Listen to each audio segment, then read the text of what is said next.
ጣላትና ለቅ ሩታ በቃሽ። እኔማ ላገኘው እንደዚህ አይኑን እንደዚህ አውጥቼ ነው ማስቀር። የዳይመንድ እጅ አለበት ማለት ነው። ነቀርሳ እኮ ነው ከባድ። ምንድነው እንደዚህ የሚያንደቀድቅ? በእናትህ ቆይ ዳዊት ምን አለሽ?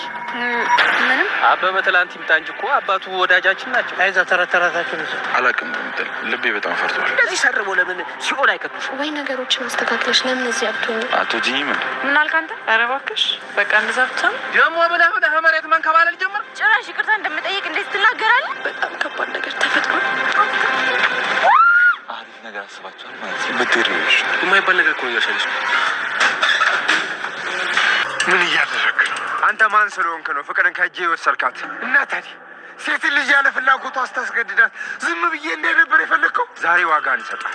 ሌላ ጊዜ በማያገባ መግባት የሚያመጣውን መዘዝ አሳያለሁ፣ እተለትልሃለሁ። እንዳትሳሳት ትበላሻለህ ብያለሁ። ትበላሻለህ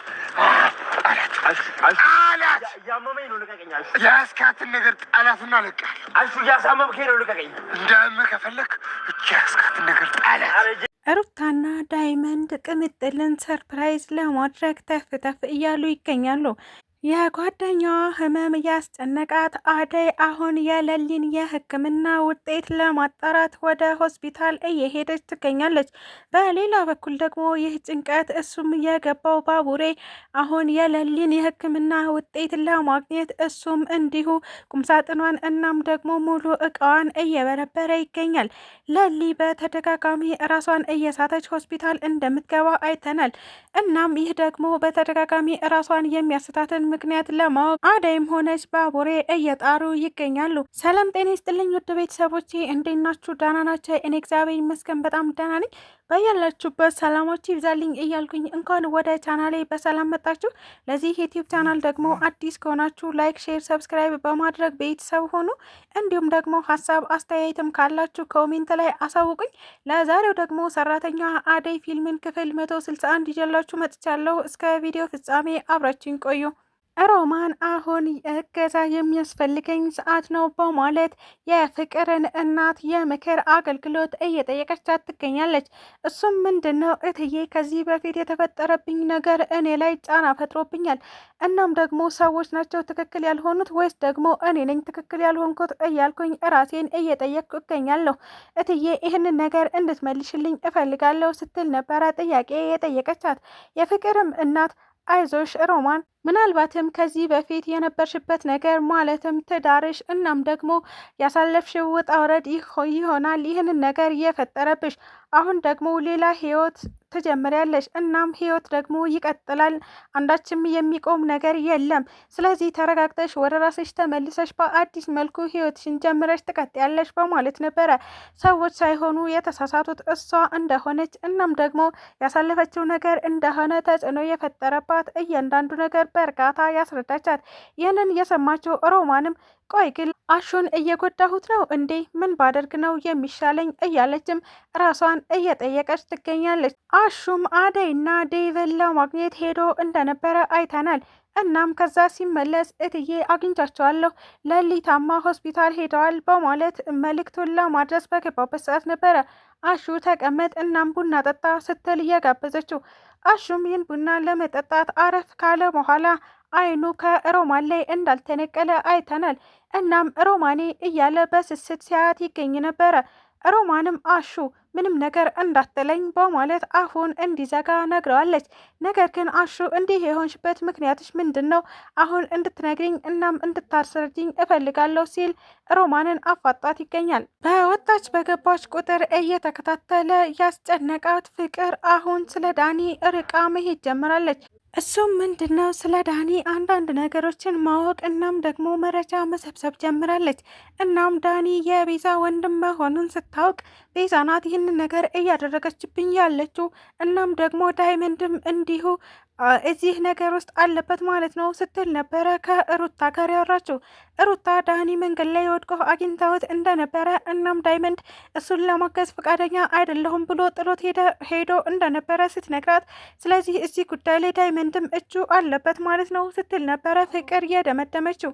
በተደጋጋሚ ማለትም ስትወጣ ስትገባ እያገኘችው ያለችው ዳኒ አሁንም እሷን ለማስጨነቅ መንገድ ላይ ካገኛት በኋላ ፍቅር ሰላም ትኛለሽ አትኝም ሲል እያስጨነቃት ይገኝ ነበር። እናም አልልህም ብላ እሷም ተመነጫጭቃ ልትሄድ ስትል ዳኒ አስገድዶ ሰላም ለማለት እየሞከረ ይገኝ ነበር። በዛ አጋጣሚ ዴቭ ወደ ቤት እየሄደ ይገኝ ነበር። እናም ፍቅር በማለት ከዳኒ ሊያስጥላት ሞክሯል።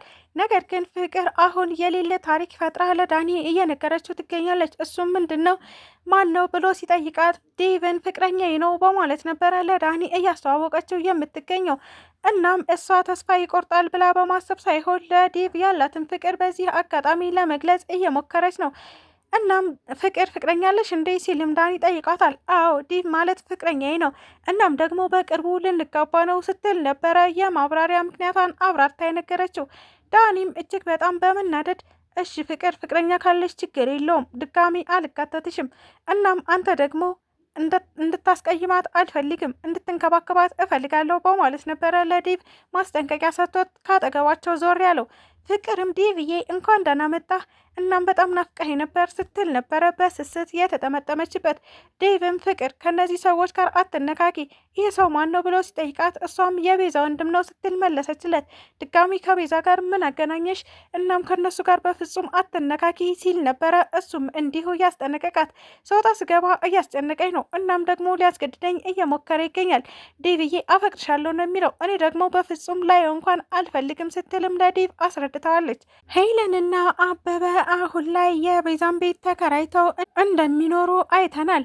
እናም ቤዛ በመለሳለስ ሄለንን ለማሳመን እየሞከረች ትገኛለች። እሱም ምንድን ነው አሁን ላይ ጎዳና ላይ መውጣቴ ነው፣ ቤቴንም ያከራየሁት እጅግ በጣም ስለቸገረኝ ነው። ስለዚህ የምውልበት የማድርበት ቤተሰብም ሆነ እንዲሁም ደግሞ ጓደኛ የለኝም ስትል ነበረ ለሄለን በሚያሳዝን መልኩ ነግራት የነበረው። ሄለንም ይህ ነገር እውነት ስለመሰላት በጣም አዘነችላትና ይቅርታ ቤዛ፣ የሚያስፈልግሽ ከሆነ ከኛ ጋር መኖር ትችያለሽ፣ ችግር የለውም፣ ቤት እግዚአብሔር ነው። እናም ሜዳ ላይ ከምትወድቂ እኛ ጋር መኖር ትችያለሽ። እኔ ደግሞ ለአበበ እያንዳንዱ ነገር አስረዳዋለሁ፣ እናም ደግሞ እሱ እሺ ይለኛል ብዬ አስባለሁ ስትል ለቤዛ ክፍተት ፈጥራላታለች። ይህን አጋጣሚ ተጠቅማ ቤዛ አከራይታም እናም ደግሞ እሷ ደግሞ በነፃ ልትኖር እያማራትም ትገኛለች። ፍቅር ወደነ ቤዛ ቤት በመሄድ ነበረ። ወንድምሽን ምን አድርጋት ብለሽ ነው የላክሽብኝ? አንቺ እስስት መቼ ነው ከኔ ልትፋች የምትችይው? ስትል የቤዛን አንገት ይዛ ያወዛወዘቻት። ቤዛም ደግሞ ከአንቺ ምን ቀረኝና ነው ወንድሜን የምልክብሽ? እናም ወንድሜን እንዴት ልታውቂው ቻልሽ? ስትል ነበረ ምንም በማታውቀው ነገር እሷም እየተጨቃጨቀችው። ይህንን ነገር እየሰማቸው ሄለንም አየከተማ ሰው እንደ በሆነ ባልሆነው እንዲህ ቤት ድረስ እየመጣ ይጨቃጨቃል ማለት ነው። አይነት ልጆች ምን ይሻላቸዋል? ስትልም ተገርማለች። እናም አበበ ወደ ቤት በተመለሰበት ሰዓት ነበረ ቤዛ ከነሱ ጋር ልትኖር እንደሆነ የነገረችው። በዚህ ነገር ያልተስማማው አበበም ሄለን እንዴት እንዲህ ታደርጊያለሽ? አንዴ አከራይታናለች እኮ እናም ደግሞ የ3 ወር የቤት ኪራይ ከፍለናታል። ስለዚህ በፍጹም እኛ ጋር ልትኖር አትችልም። እንዴት እንደዚህ አይነት ውሳኔ ትወስኛለች? ሲልም ሄለንን ጠይቋታል። ሄለንም አበበዬ በጣም ይቅርታ ልጅቷ ስላሳዘነችኝ እናም ደግሞ መውደቂያ ስለሌላት ነው የፈቀድኩላት ስትል አስረድተዋለች። አበበ በዚህ ሀሳብ ባይስማማም ነገር ግን አንዴ እሺ ብላታለች። ስለዚህ አማራጭ የለውም የግዴታ እሺ ማለት ነበረበት። ቅምጥል ኪንጎን በፍጹም ልታስደስተኝ አልቻልክም በማለት አሁን ላይ ከሱ ለመራቅ እየሞከረች ትገኛለች።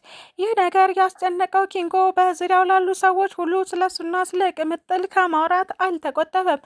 እናም ለዳይመንድ ሁሉንም ነገር ነግሮት ስለነበረ ዳይመንድ ደግሞ ሰርፕራይዝ እናድርጋት በማለት እንደ ሕፃን ልጅ ፊኛ ግንባሯ ላይ አፈንድቶ አስደንግጧት ስለነበረ አሁን ደግሞ ለዚህ ነገር ይቅርታ መጠየቅ አለብን በማለት እሱም ለሩታ ሁሉንም ነገር ነግሯታል።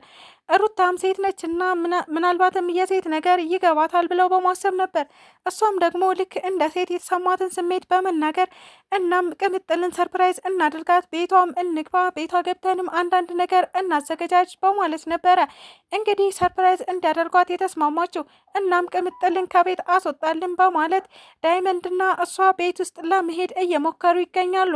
ባቡሬ የለሊን ቁም ሳጥን እየበረበረ እያለ ለሊ መጣችበት። እናም ባቡሬ ምን እየሰራ ነው ስትልም እያፋጠጠችው ትገኛለች። ባቡሬ ለሊን ለማገዝ የግዴታ የሕክምና ውጤቷን ማየት አለብኝ ብሎ በማሰብ ነበረ እሱ በተደጋጋሚ ቢጠይቃትም ነገር ግን እሷ ምን አይነት በሽታ እንዳያዛት እና ምን አይነት ኬዝ እንዳለባት ልትነግረው ፈቃደኛ ስላልሆነች እሱ በፍላጎቱ ፈልጌ ማግኘት አለብኝ በማለት እቃዎቿን እየበረበረ ይገኝ ነበረ። እናም ባቡሬ እዚህ ምን ትሰራለህ ስትለው የሚመልሰው መልስ አቶ ተደነባብሮ ይገኛል። ለሊም ምናልባትም ባቡሬ መጥፎ ነገር አስቦ ሊሆን ይችላል በማለት ልትጣላው ትችላለች። እናም ባቡሬ እውነቱን በማስረዳት አንቺን ለማገዝ የግዴታ ይህንን ነገር ማድረግ ነበረብኝ ሲል ሊመልስላት ይችላል ብዬ አስባለሁ። ስለተከታተላችሁኝ እጅግ አድርጌ አመሰግናለሁ። ለቻናሌ ደግሞ አዲስ ከሆናችሁ ላይክ፣ ሼር፣ ሰብስክራይብ በማድረግ ቤተሰብ ሆኑ። እንዲሁም ደግሞ ሀሳብ አስተያየትም ካላችሁ ኮሜንት ላይ አሳውቁኝ። ኢትዮጵያ ለዘላለም ትኑር እያልኩ ሰናበታችኋለሁ።